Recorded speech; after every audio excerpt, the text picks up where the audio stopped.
నాది ప్రేమే కదరా, ఇది నీకు ఎందుకు అర్థం కాదురా?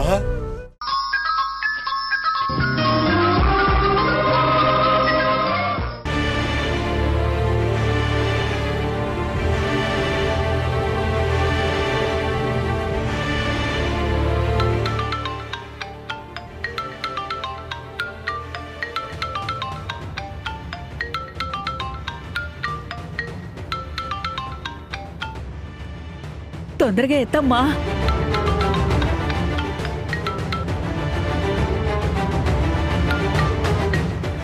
చెప్పు భాగ్యం. సింధు, మధు తప్పించుకుని దమయంతి దగ్గరకొచ్చింది.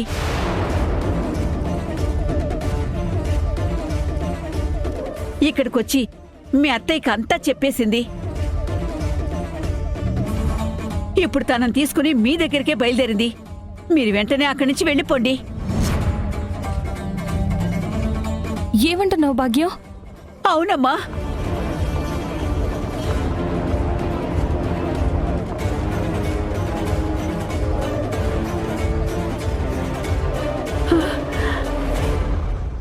భగవంతుడా,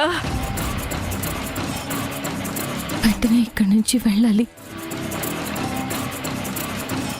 ఫాస్ట్గా పోనీ.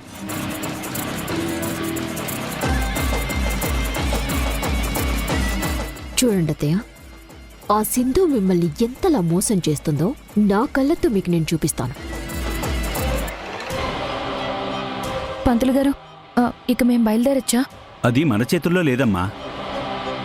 కాగొచ్చి పిండాన్ని ముడితే తప్ప మీరిక్కడి నుంచి కదలకూడదు.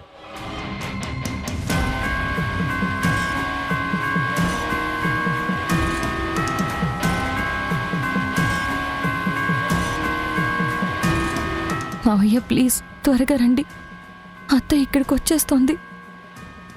సింధు, ఎందుకంత కంగారు పడుతున్నావు? ఇంత శ్రద్ధగా ఈ కార్యక్రమం జరిపించావు. కాకి ముట్టేదాకా ఉండే వెళ్దాం.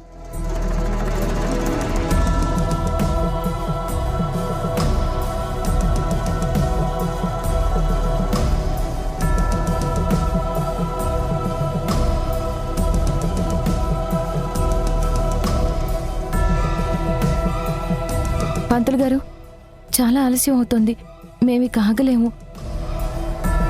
మీరే ఆ పిండాల్ని గంగలో కలిపేయండి. యష్, తేజ, మనం ఇక వెళ్దాం.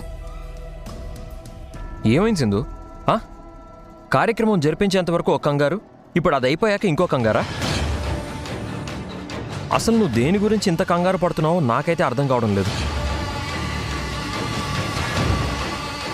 ఒక 10 నిమిషాలు ఆగే టైం లేదా మనకి? అసలు మమ్మల్ని ఇక్కడికి ఎందుకు తీసుకొచ్చినట్టు? ఈ కార్యక్రమం ఎందుకు చేయించినట్టు? అసలు ఇలాంటివి చేయకూడదు. చేస్తే పూర్తిగా చేసే వరకు ఉండాలి. అవును బాబు, ఇంత శ్రద్ధగా కార్యక్రమం జరిపించారు. కాకి ముట్టే వరకు ఉంటే బావుంటుంది. అలాగే పంతులు గారు, మేము వెయిట్ చేస్తాం.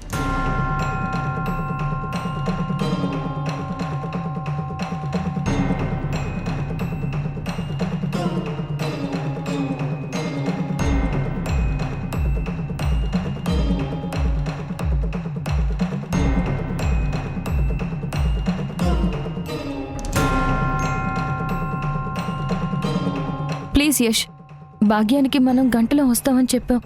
తను అత్తయ్యని ఎంతసేపు అని మేనేజ్ చేస్తుంది. ఒక పక్క మావయ్య వచ్చే టైం అవుతోంది.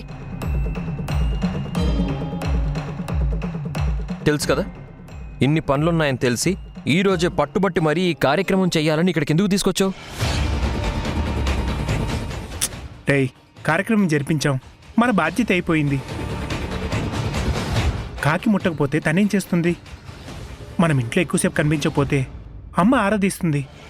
పద వెళ్దాం.